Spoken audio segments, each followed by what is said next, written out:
नमस्कार। मैं केंद्रीय विद्यालय संगठन आगरा संभाग के केंद्रीय विद्यालय क्रमांक 3 झांसी से उषा व्यास, प्राथमिक शिक्षिका, पुनः गुरु और चेला कविता के आदर्श वाचन और अर्थ ज्ञापन के साथ आपके समक्ष उपस्थित हूँ। पहले वीडियो में हमने इस कविता को कहानी के रूप में अध्ययन किया था और इसके पश्चात अब हम इस कविता का आदर्श वाचन करेंगे और अर्थ ज्ञापन करेंगे। तो कविता इस प्रकार है। गुरु एक थे और एक था चेला, चले घूमने पास में था नधेला। चले चलते चलते मिली एक नगरी, चमाचम थी सड़कें, चमाचम थी डगरी। मिली एक ग्वालन, धरे शीश गगरी, गुरु ने कहा तेज ग्वालन ना भगरी। बता कौन नगरी, बता कौन राजा, कि जिसके सुयश का यहाँ बजता बाजा।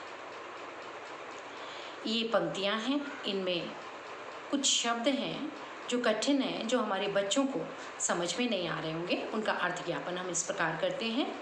चेला सभी समझते हैं, शिष्य विद्यार्थी, धेला पैसा, डगरी रास्ता, शीश सिर मस्तक, सुयश प्रसिद्धि।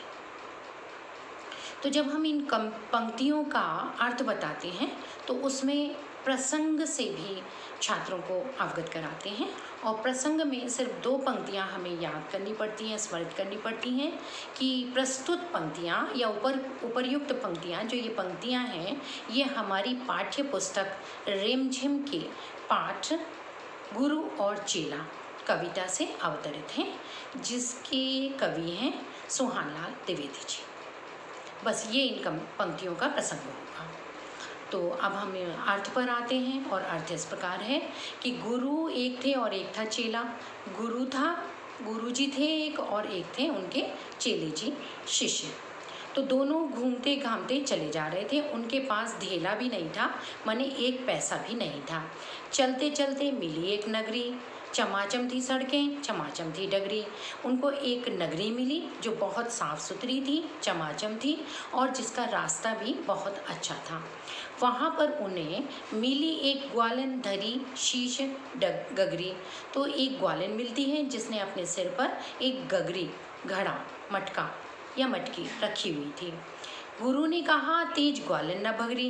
गुरु ने कहा बोले कि भाई ग्वालन तुम तेज तेज भाग के मत जाओ और जो हम पूछ रहे हैं वो उसका जवाब दो कि बता कौन नगरी, बता कौन राजा, यहाँ ये नगरी कौन सी है, यहाँ का राजा कौन है, कि जिसके सुयश का यहाँ बजता बाजा, कि जिसका डंका पूरे संसार में पिटा हुआ है और जो बहुत प्रसिद्ध है, उसके बारे में हमें ज़रा बताओ।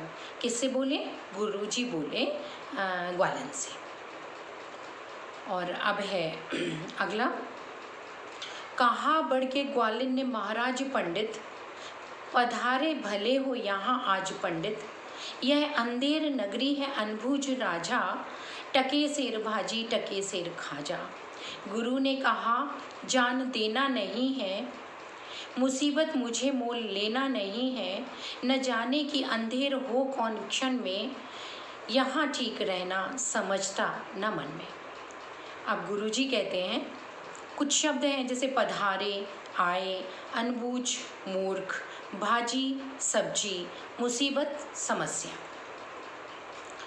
तो कहा बढ़ के ग्वालिन ने महाराज पंडित, ग्वालिन बोली कि महाराज पंडित, राजा जो गुरुजी जो आए हुए हैं उनसे ग्वालिन कहती है कि आप लोग आए हो तो भले आए हो, बहुत अच्छी बात है, लेकिन यह अंधेर नगरी है, अनबूझ राजा है। यहाँ की नगरी जो है वो अंधेर नगरी है, यहाँ कोई न्याय नहीं है, सभी मूर्ख हैं। यहाँ का राजा भी मूर्ख है, अनबूझ है, अज्ञानी है। टके सेर भाजी टके सेर खाजा, यहाँ पर टके सेर भाजी मिलती है, माने कितनी भी सस्ती चीज़ें हैं, भाजी सब्जी वो भी टके सेर मिलती है। और मिठाई जो थोड़ी महंगी है वो भी यहाँ पर टके सेर मिलती है। गुरु ने कहा जान देना नहीं है, मुसीबत मुझे मोल लेना नहीं। गुरु जी को सारी बातें समझ में आ गई। उन्होंने कहा भाई मुझे तो ऐसी नगरी में नहीं रहना है और अपनी जान को मुसीबत में नहीं डालना है। न जाने कि अंधेर हो कौन क्षण में, किस क्षण में मैं कौन सी मुसीबत में आ जाऊं, और मैं यहाँ इस नगरी में ठहरना या रुकना उचित नहीं समझता। मुझे तो यहाँ से जाना है। गुरु ने कहा किंतु चेला न माना। गुरु जी तो ऐसा सोच रहे थे मगर चेले ने उनकी बात को नहीं माना। गुरु को विवश हो पड़ा लौट जाना। गुरु जी तो चेले को छोड़ करके वापस चले गए। गुरु जी गए, रह गया किंतु चेला, यही सोचता हूँगा मोटा अकेला। चला हाट को देखने आज चेला, तो देखा वहाँ पर अजब रेल पेला। टके सेर हल्दी टके सेर जीरा, टके सेर ककड़ी टके सेर खीरा। तो विवश होकर के उनको लौट जाना पड़ा, माने विवश का मतलब है मजबूर होकर के। और हाट का मतलब है बाजार। गुरु ने कहा, गुरु ने तो बहुत कहा चेले से कि भाई चलो यहाँ पर नहीं रहना है, लेकिन चेला नहीं माना और गुरु जी को विवश होकर मजबूर होकर वहाँ से लौट जाना पड़ा। गुरु जी गए, रह गया किंतु चेला। गुरु जी तो चले गए और चेला जो है वो अब अकेला यहाँ पर रह गया।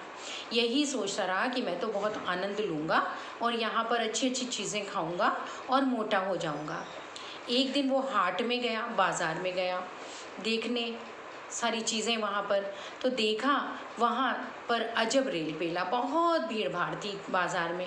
टके सेर हल्दी मिल रही थी, टके सेर जीरा मिल रहा था, टके सेर ककड़ी मिल रही थी और टके सेर खीरा मिल रहा था। टके माने 1 पैसा और सेर माने 1 किलो। तो हर एक चीज़ वहाँ पर, चाहे वो हल्दी हो, चाहे वो जीरा हो, चाहे वो ककड़ी हो, चाहे वो खीरा हो, सब टके सेर माने 1 पैसे किलो मिल रहा था। टके सेर मिलती है रबड़ी मलाई, बहुत रोज उसने मलाई उड़ाई। किसने? चेले ने। सुनो और आगे का फिर हाल ताजा, थी अंधेर नगरी था अनबूझ राजा। बरसता था पानी, चमकती थी बिजली, थी बरसात आई दमकती थी बिजली। गरजते थे बादल, झमकती थी बिजली, थी बरसात गहरी धमकती थी बिजली। और अब बरसात आ गई। जहाँ पर टके सेर मिलती थी, रबड़ी मलाई मिल रही थी। और अब आगे क्या हुआ कि मलाई खाते खाते तो चेले को बहुत अच्छा लगा, लेकिन अब बहुत दिन बीत गए और क्या हुआ कि बरसात आ गई। नगरी में जहाँ का राजा अनबूझ था वहाँ भारी बारिश हो रही थी, बिजली चमक रही थी। और बिजली कैसे चमक रही थी? धमकती थी, चमकती थी, दमकती थी बिजली। गिरी राज्य की एक दीवार भारी, जहाँ राजा पहुँचे तुरंत ले सवारी। झपट संतरी को डपट कर बुलाया, गिरी क्यों यह दीवार किसने गिराया। कहा संतरी ने महाराज साहब, न इसमें खता मेरी न मेरी कोई करतब। यह दीवार कमज़ोर पहले बनी थी, इसी से गिरी यह मोटी घनी थी। तो अब ये राज्य की दीवार जो है वो बरसात में गिर गई। तो राजा वहाँ पहुँचे, संतरी को बुलाया और उनसे पूछा कि ये दीवार कैसे गिरी। तो संतरी ने कहा इसमें मेरा कोई कर्तव्य नहीं है, मतलब मेरी कोई शरारत नहीं है। यह दीवार कमज़ोर बनी थी पहले से ही, इसीलिए यह दीवार गिर गई, क्योंकि ये मोटी नहीं बनी थी, घनी यानी मोटी नहीं बनी थी। इसी प्रकार आगे, खता कारीगर की महाराज साहब, न इसमें खता मेरी या मेरी कर्तव्य। बुलाया गया कारीगर को झट वहाँ पर, बिठाया गया कारीगर झट वहाँ पर। कहा राजा ने कारीगर को सजा दो, खता इसकी है आज इसको कजा दो। कहा कारीगर ने ज़रा की न देरी, महाराज इसमें खता कुछ न मेरी। तो अब कारीगर को बुलाया गया, क्योंकि मंत्री ने बोला कि भाई इसमें कारीगर की खता है, क्योंकि उसने जो दीवार है वो अच्छी नहीं बनाई है। कारीगर को बुलाया गया, तो कारीगर ने भी तुरंत से देर नहीं लगाई और उसने कहा कि इसमें महाराज मेरी कोई गलती नहीं है, खता नहीं है, कोई गलती नहीं है। यह भिस्ती की गलती, यह उसी की शरारत, किया गारा गीला उसी की यह गफलत। इसमें तो भिस्ती यानी मिस्त्री की गलती है, क्योंकि उसने जो है गारे को गीला करके बनाया होगा दीवार को। तो कहा राजा ने जल्द भिस्ती बुलाओ, पकड़कर उसे जल्द फांसी चढ़ाओ। चला आया भिस्ती हुई कुछ न देरी, कहा उसने इसमें खता कुछ न मेरी। ये गलती है जिसने मशक को बनाया, कि ज़्यादा ही उसने या पानी गिराया। भिस्ती ने कहा कि भिस्ती को बुलाया गया और भिस्ती भी उसने देर नहीं की और वो जल्दी आ गया, लेकिन भिस्ती ने भी देर ना लगाई और तुरंत कहा कि भाई इसमें मेरी कोई गलती नहीं है। भिस्ती ने कहा कि मेरी कोई भी खता नहीं है, कोई भी गलती नहीं है, इसमें तो मशक वाले की गलती है। मशक वाला आया, कुछ न की देरी, कहा उसने इसमें खता कुछ न मेरी। यह मंत्री की गलती है, मंत्री की गफलत, उन्हीं की शरारत, उन्हीं की है हिकमत। बड़े जानवर का था चमड़ा दिलाया, चुराया न चमड़ा मशक को बनाया। बड़ी है मशक खूब भरता है पानी, ये गलती न मेरी, ये गलती बिरानी। ये तो दूसरे की गलती है। तो यहाँ से शुरू करते हैं। मशक वाला आया, हुई कुछ न देरी। मशक वाले को बुलाया गया तो मशक वाला आया। उसने कहा कि भाई राजा साहब, महाराज इसमें मेरी कोई गलती नहीं है, यह मंत्री की गलती है, क्योंकि मंत्री की ही शरारत है। मंत्री ने ही इसमें कोई ना कोई गफलत की है, शरारत की है। उन्हीं की शरारत, उन्हीं की है हिकमत, बड़े जानवर का था चमड़ा दिलाया। मंत्री ने उन्हीं की गलती है, क्योंकि मशक वाला कहता है कि मुझे जो चमड़ा दिलाया गया वो मंत्री ने बड़े जानवर का चमड़ा दिला दिया।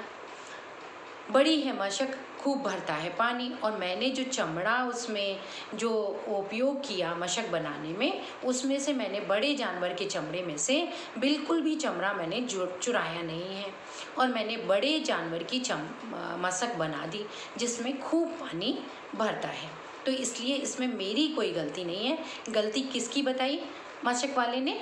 मंत्री की, क्योंकि मंत्री ने ही मशक वाले को चमड़ा दिलाया था, और वो चमड़ा जो दिलाया वो बड़े जानवर का दिला दिया है। मंत्री की गलती तो मंत्री को लाओ। राजा ने कहा अगर मंत्री की गलती है तो मंत्री को बुलाया जाए। हुआ हुक्म मंत्री को फांसी चढ़ाओ, और मंत्री को फांसी पर चढ़ाओ अगर उसकी गलती है तो। चले मंत्री को लेके जल्लाद फौरन, चढ़ाने को फांसी उसी दम उसी क्षण। मगर मंत्री था इतना दुबला दिखाता, न गर्दन में फांसी का फंदा था आता। कहा राजा ने जिसकी मोटी हो गर्दन, पकड़ कर उसे फांसी दो तुम इसी क्षण। लो, अब मंत्री भी फांसी पर नहीं चढ़ सकता, क्योंकि जो फांसी का फंदा था वो बड़ा था और मंत्री की गर्दन जो थी वो पतली थी। तो मंत्री ने कहा कि जिसकी गर्दन मोटी हो उसको बुलाया जाए और उसको फांसी पर चढ़ाया जाए। पहले अपराधी किसको माना गया? मंत्री को, क्योंकि उसने चमड़ा जो है वो बड़े जानवर का चमड़ा मशक वाले को दिलाया था। तो अब मंत्री की जब गलती हुई, मानी गई, तो उसी को दोषी ठहराया गया।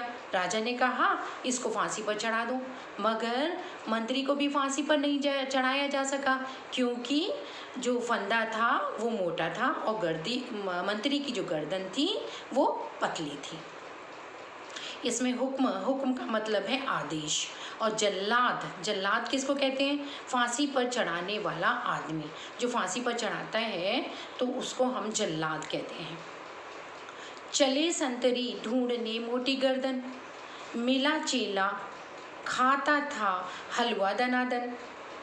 भाई संतरी जो था वो अब मोटी गर्दन वाले को ढूंढने के लिए राज्य में निकले। तो वहाँ उनको कौन दिखा? चेला, जो रोज हलवा क्योंकि हलवा मिठाई खूब सस्ती थी, तो वो रोज़ हलवा खाता था दनादन, माने खूब आराम से। हलवा को कौन खाता था? चेला खाता था। कहा संतरी ने चलें आप फौरन, संतरी ने कहा चेले से कि आप फौरन चलिए, महाराज ने भेजा न्योता है इसी क्षण आप चलिए। और चेला जी, आपको महाराज ने बुलाया है, महाराज का न्योता है। बहुत मन में खुश हो चला आज चेला, कहा आज न्योता छकूंगा अकेला, मगर आके पहुंचा तो देखा झमेला, वहाँ तो जुड़ा था अजब रेल पेला। चेले को जब बुलाया गया, संतनी ने कहा कि भाई आपको बुलाया जा रहा है वहाँ पर राजा के पास, राजा ने आपको न्योता भेजा है। तो चेला तो बहुत खुश हो गया कि ठीक है, मुझे तो राजा ने बुलाया है, बड़ा खुश हुआ, आज मुझे वो न्योता दे रहे हैं और मेरे को लग रहा है कि वो मुझे खाने के लिए निमंत्रण मेरा कर रहे हैं। कौन? राजा, महाराज। तो कौन जाता है उनके पास? आराम से जाता है चेला, खुश होकर के।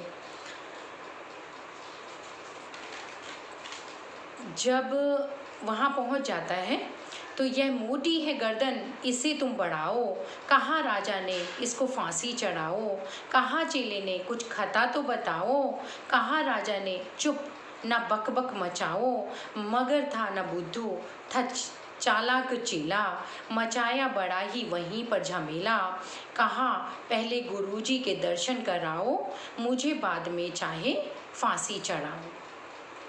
अब चेले को बुलाया जाता है, वो वहाँ आ भी जाता है क्योंकि उसकी मोटी गर्दन थी। ठीक है, तो अब राजा उनको बोलता है कि अब इसको फांसी पर चढ़ाओ। जब चेला वहाँ आकर के पूछता है कि भाई मुझे फांसी पर चढ़ाया जा रहा है तो मेरी गलती तो बताओ पहले कि मेरी गलती क्या है। तो राजा उसको कहता है कि बक बक मत करो, चुप रहो। तो मगर बुद्धू तो था नहीं, चेला तो चालाक था, समझदार था, होशियार था।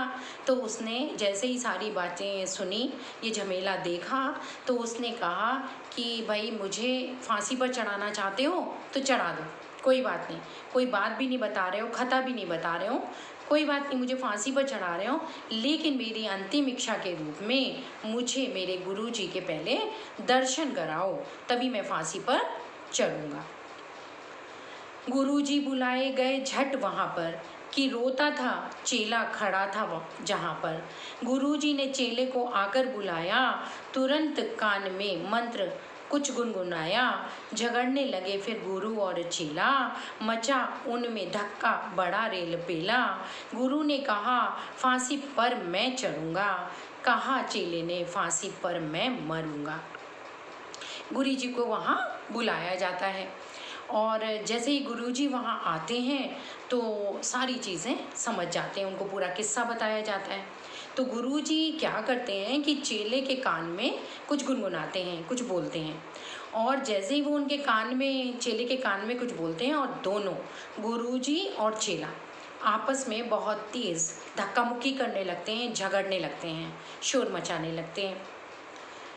हटाए न हटते अड़े ऐसे दोनों, छुटाए न छुटते लड़े ऐसे दोनों, बड़े राजा फौरन कहा बात क्या है, गुरु ने बताया करामात क्या है, चढ़ेगा जो फांसी मुहूर्त है ऐसी, न ऐसी मुहूर्त बनी बढ़िया जैसी, वह राजा नहीं चक्रवर्ती बनेगा, यह संसार का छत्र उस पर तनेगा।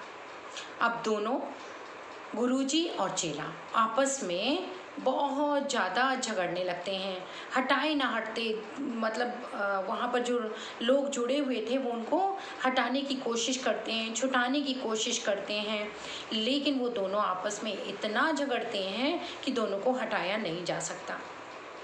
तो अब राजा उनसे पूछता है कि भाई बात क्या है, ये दोनों क्यों झगड़ रहे हैं। तो बताया जाता है, गुरुजी उनको बताते हैं कि भाई ये दोनों इसलिए झगड़ रहे हैं महाराज, क्योंकि अभी का जो इस वक्त का, इस समय का मुहूर्त इतना अच्छा है कि जो भी इस मुहूर्त पर फांसी पर चढ़ेगा वो चक्रवर्ती राजा बनेगा, चक्रवर्ती सम्राट बनेगा। कहा राजा ने बात सच गर यही, गुरु का कथन झूठ होता नहीं है, कहा राजा ने फांसी पर मैं चढ़ूँगा, इसी दम फांसी पर मैं ही टंगूंगा। चढ़ा फांसी राजा, बजा खूब बाजा, प्रजा खुश हुई जब मरा मूर्ख राजा। बजा खूब घर घर बधाई का बाजा, थी अंधेर नगरी था अनबूझ राजा। अब राजा को जब इस बात का पता लगता है कि ये दोनों इस बात पर झगड़ रहे हैं कि इस समय मुहूर्त इतना अच्छा है कि जो भी इस मुहूर्त पर फांसी पर टंगेगा वो चक्रवर्ती सम्राट बनेगा, उस पर सारे दुनिया का क्षत्र उसके शीश पर धरा जाएगा। तो उसने कहा इससे बढ़िया बात और क्या हो सकती है। गुरुजी का कथन तो कभी भी झूठा होता नहीं है, क्योंकि वो तो मूर्ख था, उसको जो बात समझ में आ जाती थी राजा को वही वो करता था। तो वो स्वयं ही फांसी पर चढ़ गया। कौन फांसी पर चढ़ा? राजा। और कौन फांसी से बच गया? चेला। तो राजा जो है वो फांसी पर चढ़ जाता है और मर जाता है। किस लिए चढ़ जाता है? क्योंकि उसको लगता है कि जो गुरुजी जो सब बताते हैं कि जो भी फांसी पर चढ़ेगा वो चक्रवर्ती सम्राट बनेगा। तो वो चक्रवर्ती सम्राट बनना चाहता है राजा, और वो फांसी पर चढ़ जाता है और मर जाता है। इस प्रकार गुरु की सूझबूझ से, गुरु की अकल से चेला बच जाता है, और प्रजा भी बहुत खुश हो जाती है राजा के मरने से कि मूर्ख राजा आज स्वयं ही फांसी पर लटक गया। धन्यवाद।